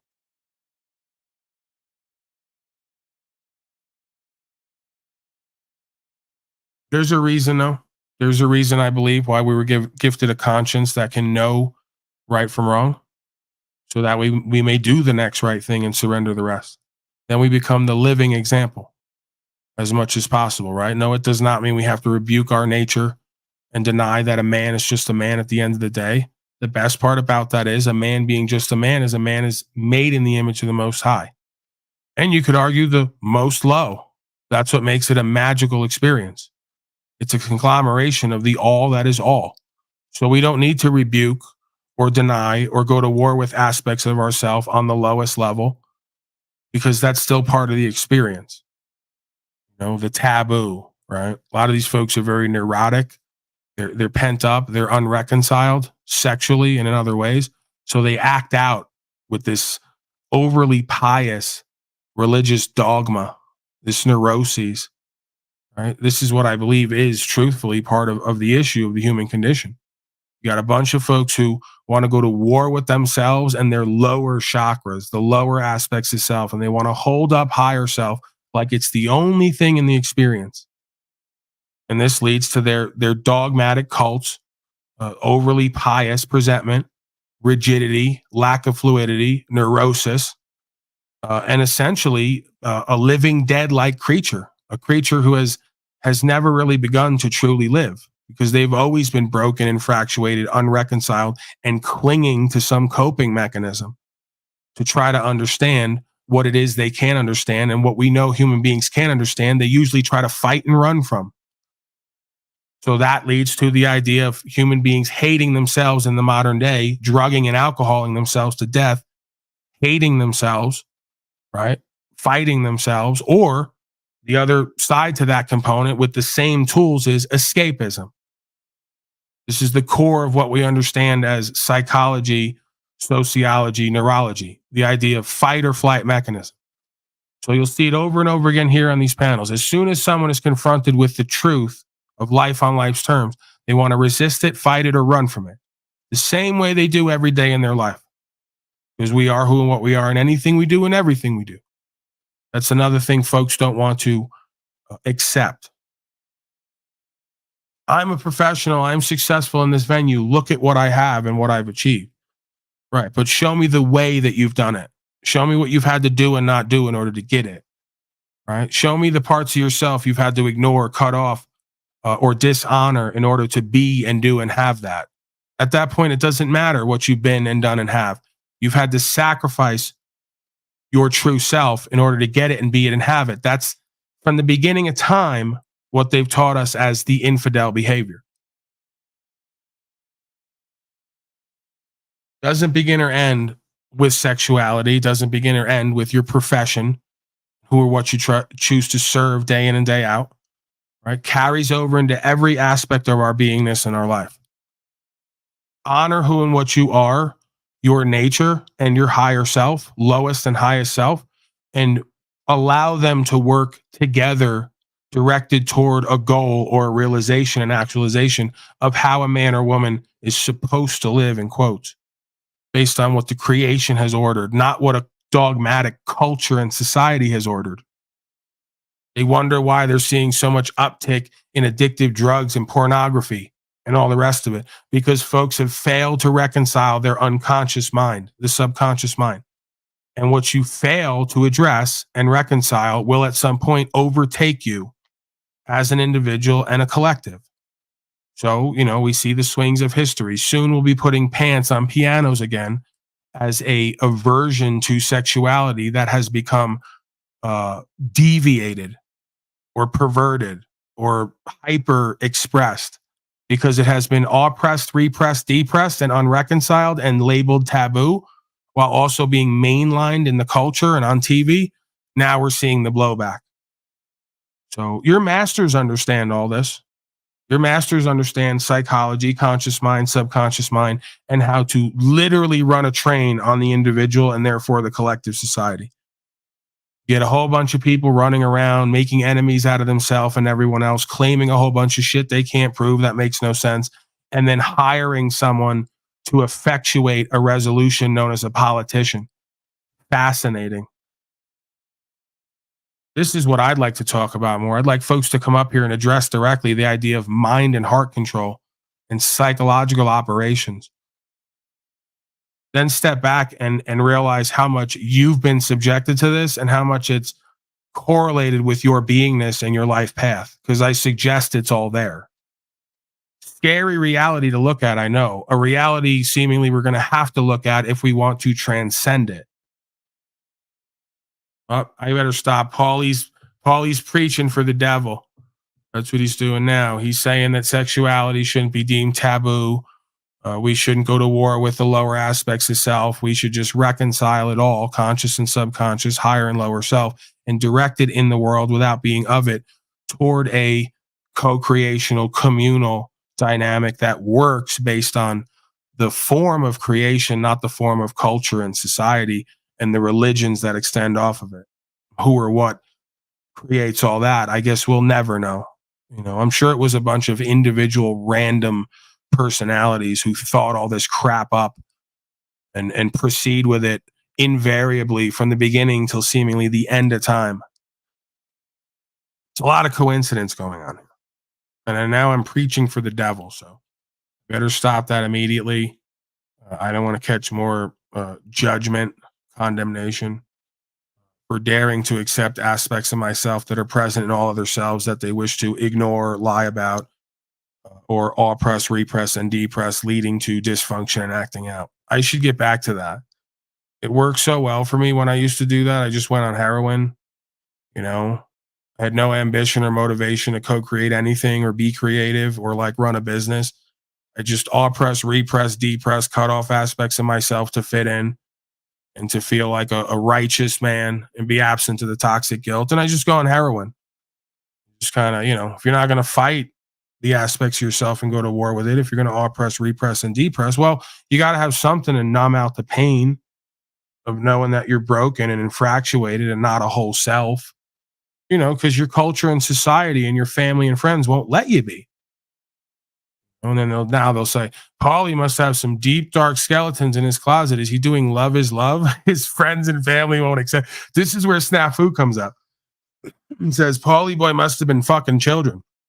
That's why his friends and family and others won't accept him. No. They won't accept the aspects of themselves that when they see in me and I'm real about, they say, shh, that's supposed to be kept in the dark recesses of your mind or private areas. There's private parts and private ideas should be kept in private areas. You shouldn't talk about them with anyone else around. I go, do you think possibly that there might be some detrimental effects to living that way?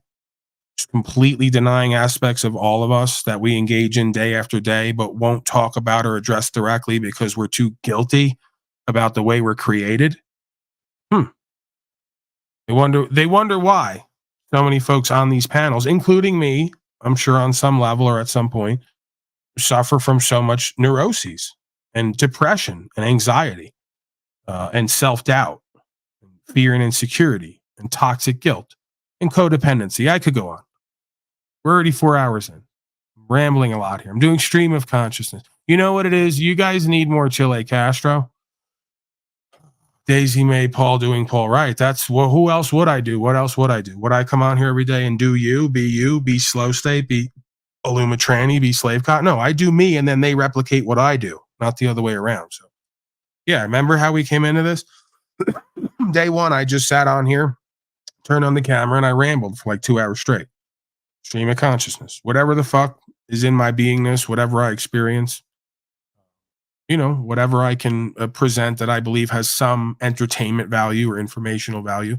Or I just use this as one big venting session and become a lol cow. I don't mind that. I know what that is. I see that. I get that. It works if you work it, right? Even if I don't have any valuable content or information, I still get to work on presenting me in public with people watching, and I get to free myself up of that burden and obligation of saying anything outside of whatever it is I wish to present. That's invaluable skill. It's invaluable practice.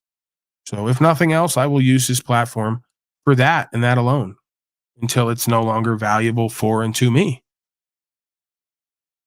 Somebody just asked to come up, I believe. I thought I just saw that. Either way, I got to get back to DeCastro. You guys need more of that. He's writing a book now. I feel like you guys need that.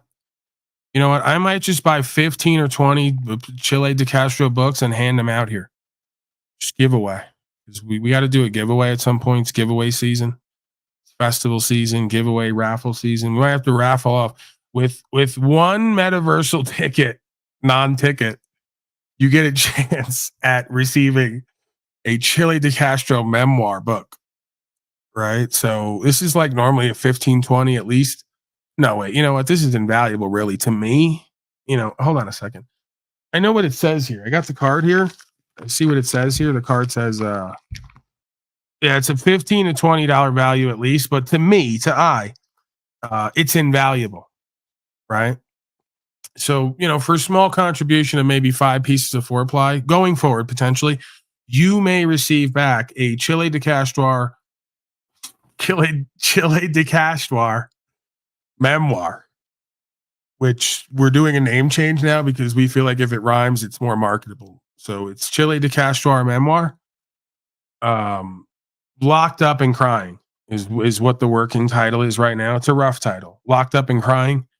But we're going to brainstorm that. Okay. So don't like quote me on that. It's not an official title. It's a working title. Snafu Snaps is here. Snafu Snaps, your thoughts in general? Do you have any thoughts here, or are we just going to yell Pedo Pogo? What's the deal? No, I know you didn't get to breaking news, but today when Trumpy, you know, the Antichrist to the freak, you know, he was doing his help him out real quick, Snafu, and then you himself on fire. Let me help out real quick, and then you can go because he's still down there. I'm gonna have to throw him out soon. Proper instruction motivates people. What are the chances you will or won't end up like DeCastro if you hit the road? The chances are really great that I'm going to be locked up at some point and they're going to try to put me away for a long time. That's good for you and others. Then you can laugh and giggle when that happens. The difference, I want to believe, it remains to be seen. I won't claim what I would do if I'm not there. I'm not going to do egotistical pride. Pride goes before the fall. The difference between me and him is while I do what I do, I almost expect that to happen. And when it does happen, I probably won't be whining and crying on the phone to Brian and others and begging for folks to give me shit and buy my book. So even if I do end up like Chile DeCastro, I won't end up like Chile DeCastro. Hopefully, faithfully. Does that make sense? Your thoughts, Snafu? Yeah, they have no clue, man. They're just a bunch of fucking positive losers that will learn. And I think you already have understanding of what consequences are standing up for rights, freedoms, and this and that. So That's how I mean, it goes, these man. You don't get it. You don't get to think and feel about it. That's the thing. You don't get to think and feel about it. What needs to be done needs to be done. You either do it or not. If you do it and something happens to you, you don't get to think and feel about it. If you don't do it and something happens to you and your people, you don't get to think and feel about it. It's life on life's terms. So keep sitting around having a bunch of thoughts and feelings while I practice not doing that. Because I practice detachment in order to not suffer. So I can do the next right thing and surrender. If I had thoughts and feelings about it, I wouldn't be able to do what I do because I'd punk myself out like a bitch and I'd sit around continuing to think and feel and talk without doing and being. Do you see the problem there? You got owned. You got punked out like a bitch. And you don't want to acknowledge it. You don't want to admit it. That's what Satanism is. Right, Mark.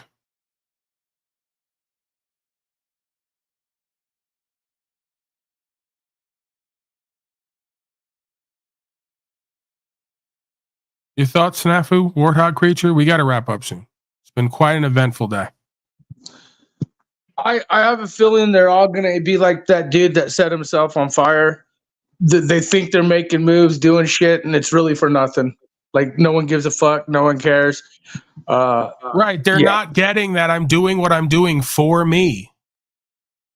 This is what I believe life is and how it's supposed to be lived. I don't care what anyone else thinks or feels or says. I'm doing this for me to free me. So I can know what my boundaries are and aren't. I need this. I think that's where the confusion is. That they think it's for them. They think it's for the people. They don't. I don't get up every day and live my life for you. That's you. You get up every day and live your life for other worldly people and slaves. I don't. I'm doing this for me. By doing it for me, I can do it for you, if that makes sense. No, I get it. I don't know if you heard about that dude that set himself on fire at the Trump hearing, but they finally got footage of right before he did it, and I put it in your backstage. Dude's fucking like Talcott, man. He's Talcott it out, lighting himself on fire, dude, and wars. Look what he's saying before he went and set himself on fire. I put it in your backstage. This is him, and he went to the Trump hearing, set himself on fire this morning. Start a fucking revolution. Start a fucking revolution. USA. USA. You get to receive what you receive. Start a fucking revolution. Right. It's just another useful, duped out, liberal, institutionalized clown who thinks that they're going to start a revolution, completely blissfully unaware that the word revolution means a complete circle. So great job. You started another complete circle. It's the exact circle they want you on. And they're going to bring about their problem reaction solution off the back of your programmed ass. Yeah, and what's so funny is this motherfucker lights himself on fire, offs himself, right? Thinking he's going to start this movement revolution. Well, he got 6 minutes of fame. It's over. I mean, people are going to talk about it, but yeah, it's another daddy love me move. I'm going to self-immolate to prove no one loved me and cared for me while I didn't care for myself. Great stuff. All you folks who have daddy and mommy issues and can't overtake your bizarre past trauma and dynamics that you live out day to day. Great. Great stuff. When you realize, again, it doesn't matter beyond the body, it just allows you to reconcile death that much more easily, right? Death is part of life. So I don't death worship, but when these folks kill themselves carrying out some bizarre program, they just become a witness for the rest of us of what we can do and shouldn't do, right? And like everything in between. So great simulation act. Act 1, scene 1 is, indoctrinated tard who's basically just a pawn dupe of this simulation, holographic simulation, self-immolates to prove a non-point. Only proving that they're indoctrinated and desperate and dysfunctional, right? It's like one last stand. This is how indoctrinated, dysfunctional, and deviant I am. This is how lacking in faith I am. We don't even know if it's real. Is this real, man? Like, is this more psyops? Ask Penal. Penal, can you do the number code deconstruction? Is this a crisis actor? Is this psychological? He's fell asleep again. All right. You were saying, I honestly, it probably is because we're going to start seeing a lot of these optics ramp up more, those type of situations. Snafu, am I going to have to hear you every single day, all day, yelling about optics ramping up as we go through a complete depression and civil war and world war and all the rest of it? I can't take it. It's one thing to have to deal with the economic depression, the civil war, the world war, but to have to hear you screaming and yelling and hollering about it the whole way, I don't know if I can bear it. No, because soon people will be in action. These fucktards don't understand that. So soon they're going to just crash this whole internet and this whole... Soon they're going to take this whole internet grid down and the economy, and then they're going to bring about a new grid and your new social credit digital system. So you'll have like a good probably 6 months or a couple of years of... Yeah, I'll have a break then. Just keep going. I'll have my break when they take the grid down because they've been training for it anyway. So that'll be when I get my break from this. There'll be services still available, but not like what we're used to. And it'll probably be about 3 to 4 months until they get it back up.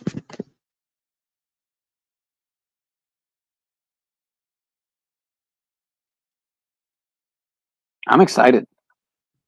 So what do you think about the word that Gorilla Gems was cupcaking with Slow State last night? Whoa. And Wizard. And Wizard. Whoa. And Wizard. Yeah, I saw it. We saw it. That was the words that the crew was on it. Crew monitors everything, man. You guys think you're just going to go around town cupcaking with all the folks who lie, cheat, steal, mischaracterize me, and not be under some judgment? I don't know. Maybe, maybe not. I can't call it. But Snafu can, and so can the crew. So you're under crew judgment now. We witnessed it, man. Yeah, we witnessed it. That's the thing, man. You know, there's a fine line between unconditional love and surrender and faith versus getting in your feelers, wanting things to be different, and then getting out of character, if that makes sense. So while I'd rather Talcott and Wizard and others be here and things be like the old days, I'm not going to follow them around, and I'm not going to pad their insecure ego, and I'm not going to live a lie with them so that they can cope with who and what I am on this broadcast and on this panel. I'd like it to be different. When it's not different, I'm not surprised, and I don't go looking for a different outcome. They can create that by being who and what they're meant to be, or it's going to be the way that it is. And I'm okay with that. They're not, ironically. They're not okay with that. I am okay with that. I'm okay with us winning together. I'm okay with us, quote unquote, losing together.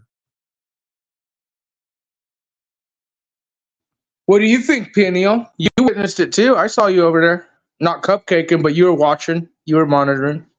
People are subject to emotion at times. They want things to be the old way, the way they've experienced in the past, or the way they think it should be, but that's not the way things are. Yeah, what stream are you talking about in particular? I forget. Was it Goblins you're talking about? Flows. They all had the powwow. Don't act stupid now. Flows yesterday? Okay, Peniel's acting like a fucking stupid cupcake. No. He's not acting. That's just him. That's the thing. I don't remember shit that I push out of my memory intentionally. Why are you telling me not to let? Why are you telling me to let Simon in as if I wouldn't let him in? I put the link down over and over again. How am I ignoring you, bro? Paul's ignoring me. I'm not ignoring you. You guys are projecting again. I threw the link down. If you come up, I'll let you in. Where are you at? Right. I wasn't able to come in until the link was thrown out. You fucktards. I had to wait till the link was thrown out. You fucktards. Oh, Butterball. What are you doing, Butterball? Paul. Butterball. Simon. That was the first time I saw the link, bro. I remember that was the first time you sent it. Right. Can we not all talk at the same time? I'm getting rapidly drained and my head's starting to hurt. I was just saying, when I was his age, I was probably still making plastic water bottle bongs too. So it is what it is. Did you? I know the did you see my beautiful bong? You know what I would do? I would take the Crayola markers and hollow it out, and then put some fucking disgusting foil in there, poke holes in it. This guy's head looks like a cheese poop. Now, put on your camera, bro. I don't need to. You look like a cheese poop. Oh, what song is that, man? That was on Tony Hawk 4. Why is Snuff so mad? Always. Simon still plays video games, then. Yeah, I play video games, man. Yeah, I'd like to hear from Gorilla Gems. Fuck you, Gorilla Gems. Lady Castro, accomplished author and bag Gorilla chaser. Gems is taking over with host day. Damn, Jose. He's doing the line for my fathers. Shut up, you fat fucking slave. It's way too late for this shit in the broadcast. I'm not going to yell over you. And every time I turn your mic down, you turn it back up. Snuffle. So fucking obnoxious. Snuffle, you realize like there's no way ever like we could try to respect you. We're trying my best to respect you, bro. But you're always just negative. Reminds me of my father. You're both accomplished authors. Oh my god, I hate you. Die. Hey, not really. JG, man. I'm not wishing death upon Snafu. Just metaversely die. Now when JG is here, I want to apologize to him as well from last weekend because I behaved so unhinged. Do I get an apology too? He's just showing. Okay. Okay, where's whatever. my apology, Butterball? No, I don't care. I couldn't care less about Come on, you. Where's my apology, you fat? Snafu, please, man, pump the brakes, bro. You're way too loud and excited. You just had surgery the other day.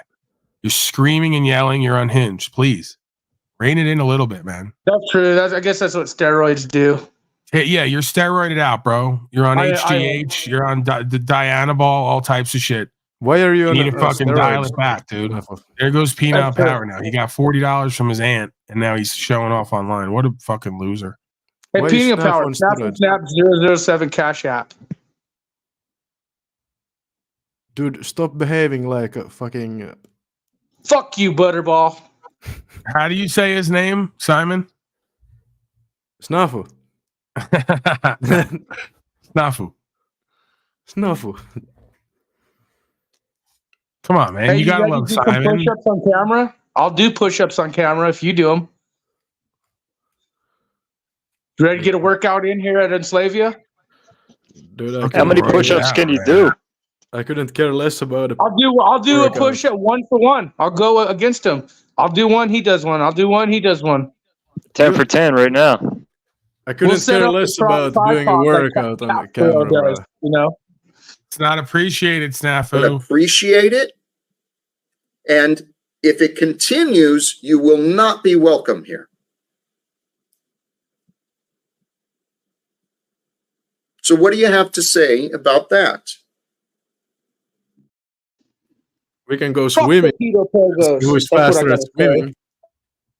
But I'm not gonna do push-ups. I suck at push-ups. You won't do He is push-ups? constantly in his feelers. Don't you want to get a workout? He is constantly in his feelers. It's literally 2:30 at night. I couldn't care less about doing a workout right now. I just came home. Damn, you still haven't got your shit together. What time He is in the day it is? constantly in his feelers. You don't hear him?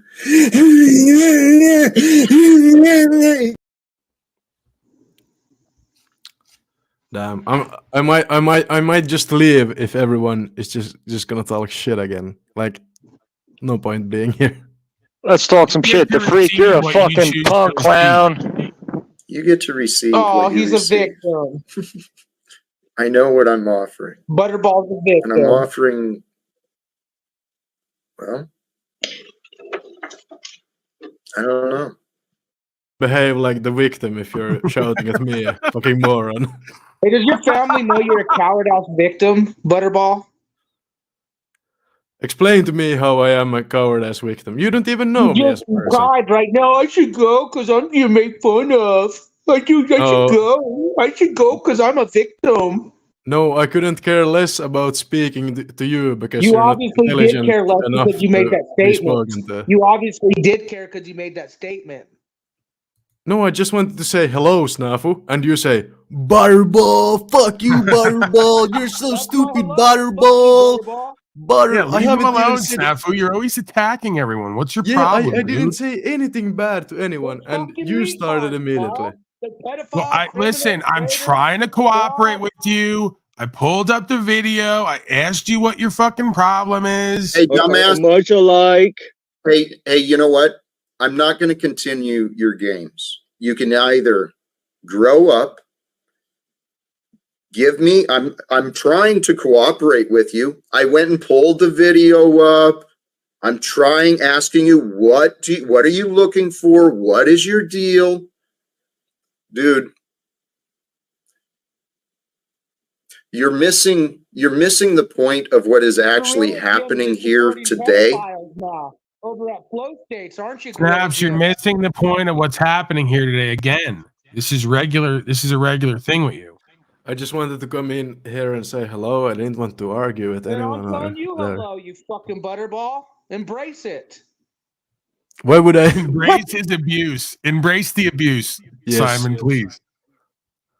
Yes, that sounds awesome and very constructive to the. I think it's karaoke time.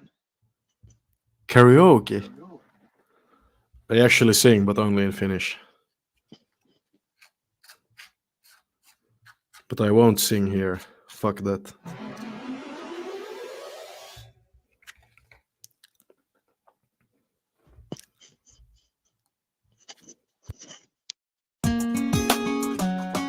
I'm not singing this shit. Get the fuck out of here.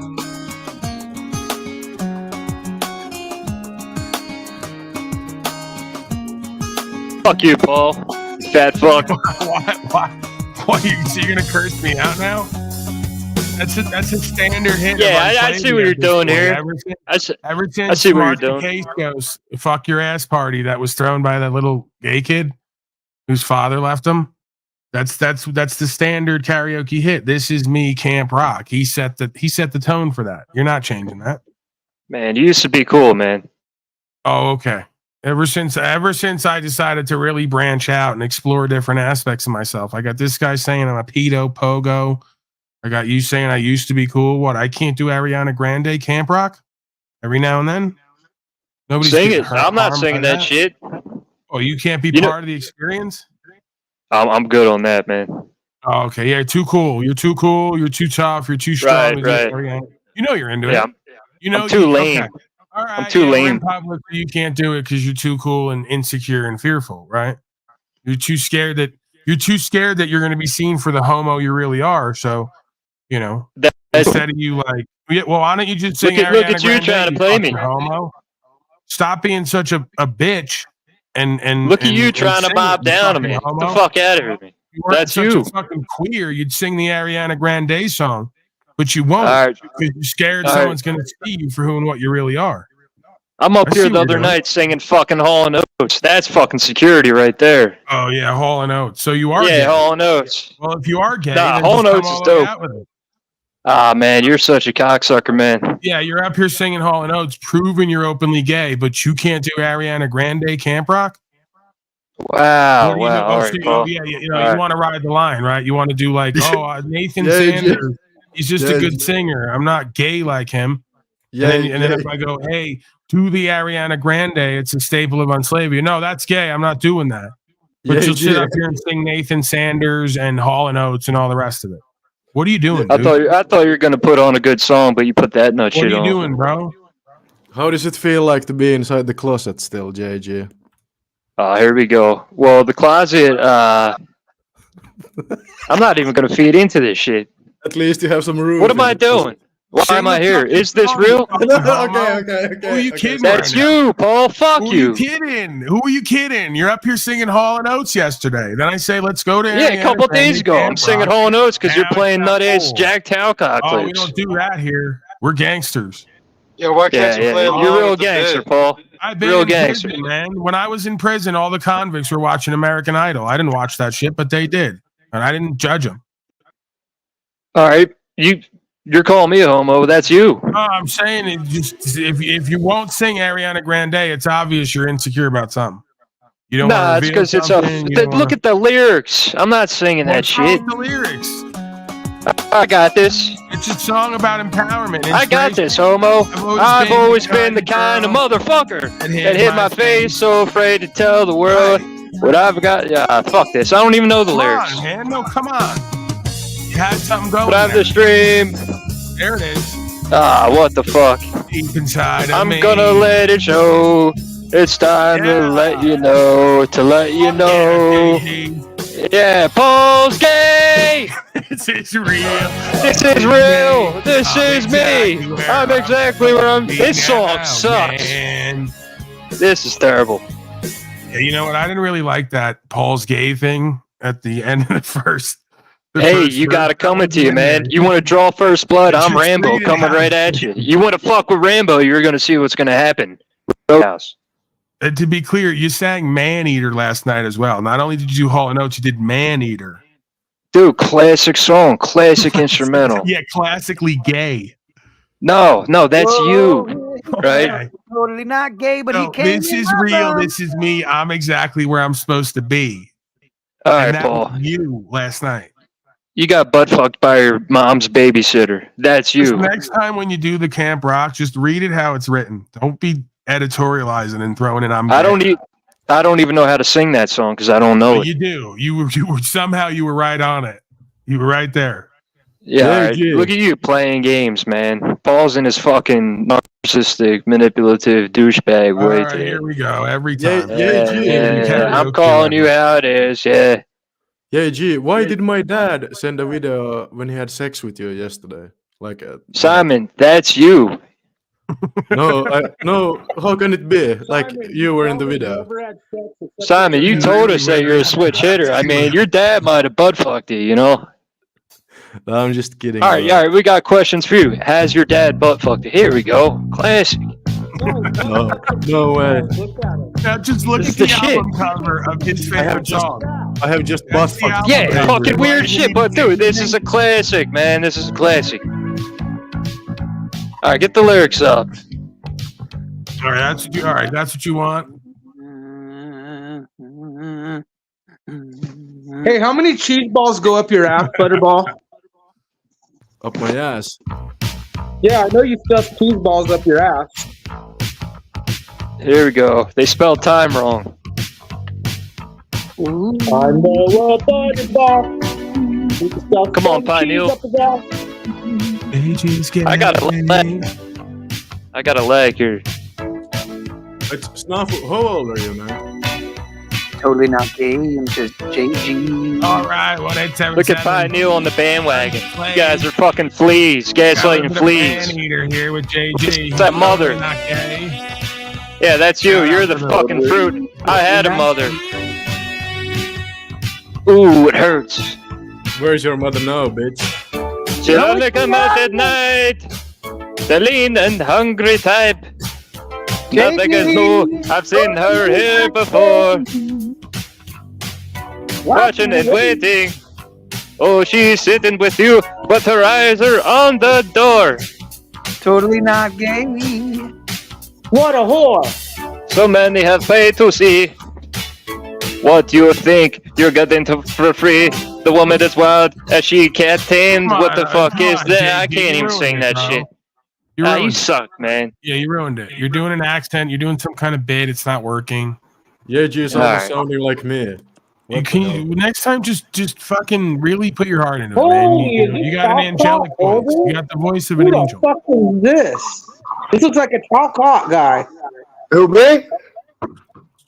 Hell yeah, you look like a O'Shea Talcott mixture. You look like a fucked up Talcott O'Shea. Do I look like a fucking homeless comedian? You look like an O'Shea Talcott mixture. But I'm fucked fucking up breed. handsome. But I'm good looking though. This guy really does have the Talcott O'Shea look. Look at it. Hey, Snafu, where'd you get your name from? Because I just saw this funny ass video called Private Snafu on Periscope. That's old. I was Snafu before that shit came out. Oh, you seen that though? Yeah, private snafu. Snafu's a World War II term. It means situation normal, all fucked up. When the people were in the trenches, they'd be on the radios saying, "Hey, it's all snafu, it's all snafu," which means it's normal, it's all fucked up. Yeah, totally. Yeah, that shit was funny. It's a cartoon with Mel Blanc does all the voices and shit. It's fucking hilarious. I probably asked you before, Snafu. How old are you, man? Old enough to be your daddy. Are you from Sunnyvale? Corny. No. Snafu? You're not from Sunnyvale? Colorado, New Mexico, Arizona, West Coast. Oh, really? Oh, really? Yeah, I thought maybe you were from Sunnyvale. No. California. All right, Joe King, what you got? Joe King, what you got here? What do you mean? What do I got? I was just fucking. What you got? This shit is awesome. Hey, do you know the Tiger King? The Tiger King? Yeah, do you know the Tiger King, Joe King? Yeah, the gay tiger dude or whatever? Yeah. Bisexual tiger guy. He was bisexual. He's cool as fuck. Like Paul and Simon. What about him? Simon's a little more gay than the Tiger King, though. Because he's foreign. Foreign and all, you know. Simon's face takes up his whole fucking... Do some push-ups, Simon. Come on. Have a contest. Dude, I do push-ups against Simon on camera. My fat ass. I couldn't care less about doing push-ups. Every push-up he does, I'll do one after it. I couldn't care less about doing push-ups right now. Let's do let's meet in 10 hours and let's do it then. Yeah, there you go. Because I'm going to sleep in like 2 hours. Yeah, where you at? In Finland. Mm. It's 2:30 in the night here. Nice.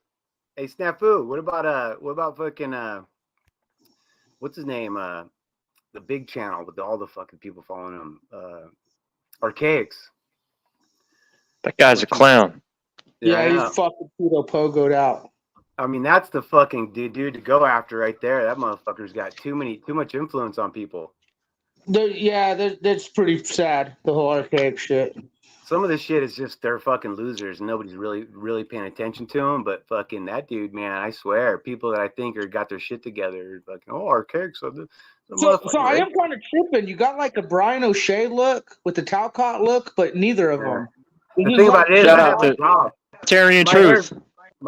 I just got off work and shit. I'm full of glue and shit in my hands. What do you do for work? I'm plumber. Oh, nice. Nice joking. I am also a plumber. Are you? Yeah, Nice, you put cheese puffs up your ass. Yeah, if man's assholes. Butterball.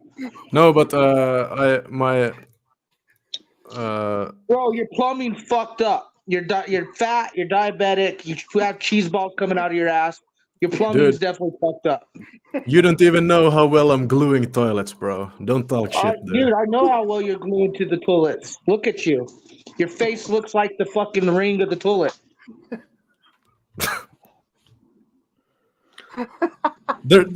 Like these things you're saying, like you always say the same shit, dude. Come on, come up with something That's else. not the same shit. When did I ever tell you your face looks like a toilet?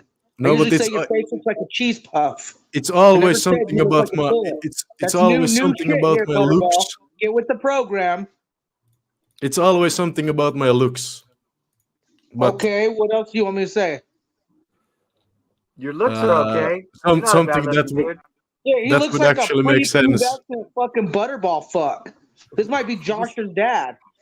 Try to say something that I would care about. Of course, I know I'm fat, dude. I'm You watching myself obviously in the care mirror about every it. day. I'm looking. All right, Joe King. Joe King. Hey, Yeah. Daisy, why don't you use your real account, Sophia, the fake Christian, Daisy May? We know it's a burner account, you dumb bitch.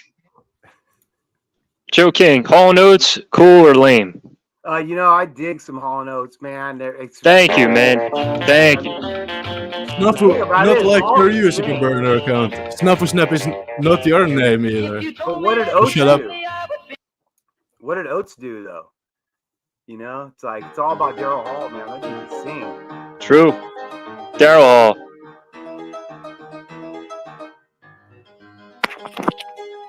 Whoa, here come the slaves. By the way, I have to ask you guys, have you watched the new show Fallout? No. It's really good.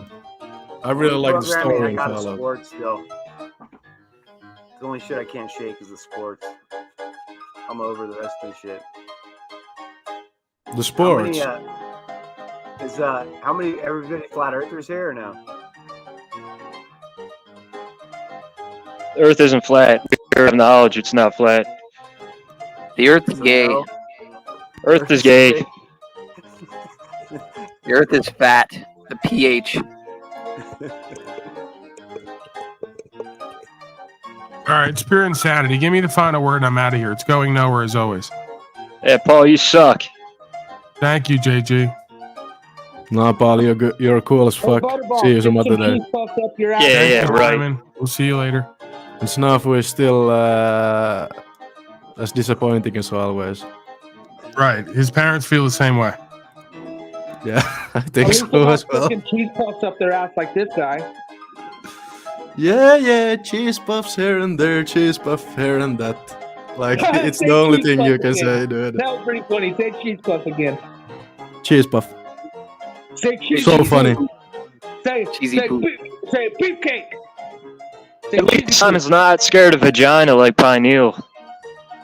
Say fuck you, Kyle. I'm not scared of anything. I love everything. Final Hey, it's Pineal, and I'm scared of vagina.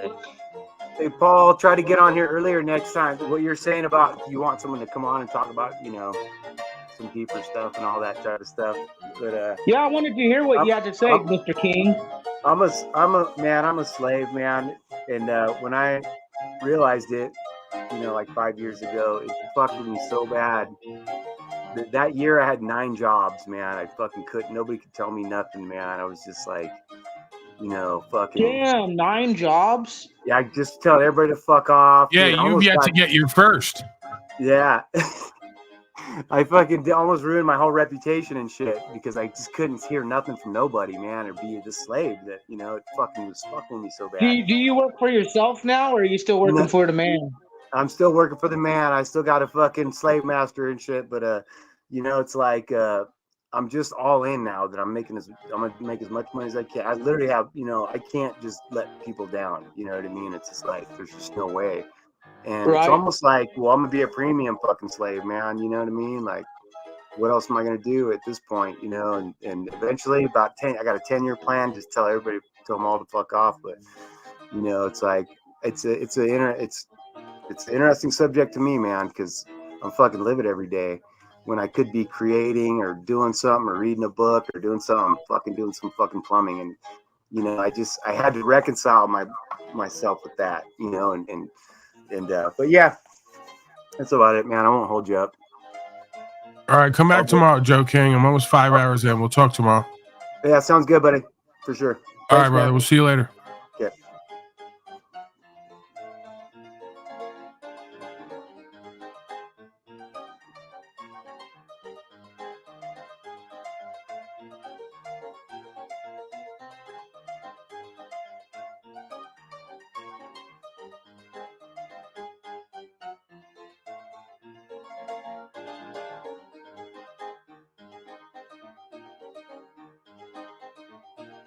Final words, or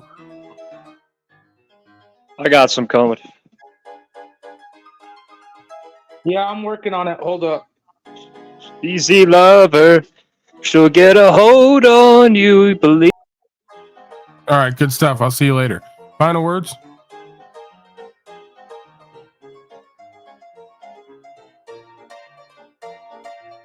All right, everybody. Good stuff. To be continued. That was Snafu. That was JG and Peanut Power. To be continued. Right. All right, everybody. That was Peanut Power. That was Snafu Snaps and JG and all the rest of the cast of characters. Good to be here, huh? We'll be back tomorrow, as always, somewhere between 12 and 3 MDT. Mazel from out west. I am your host and facilitator, co-creator. I wear many hats here. One, Paul Unslaved. Some might say the god of all media. Some might say the goat of all media. Some might say the fraud of all media. You decide. All right, now get the hell out of here. I'm done looking at you people. It's insane. Me, I always tell it. Even when I lie.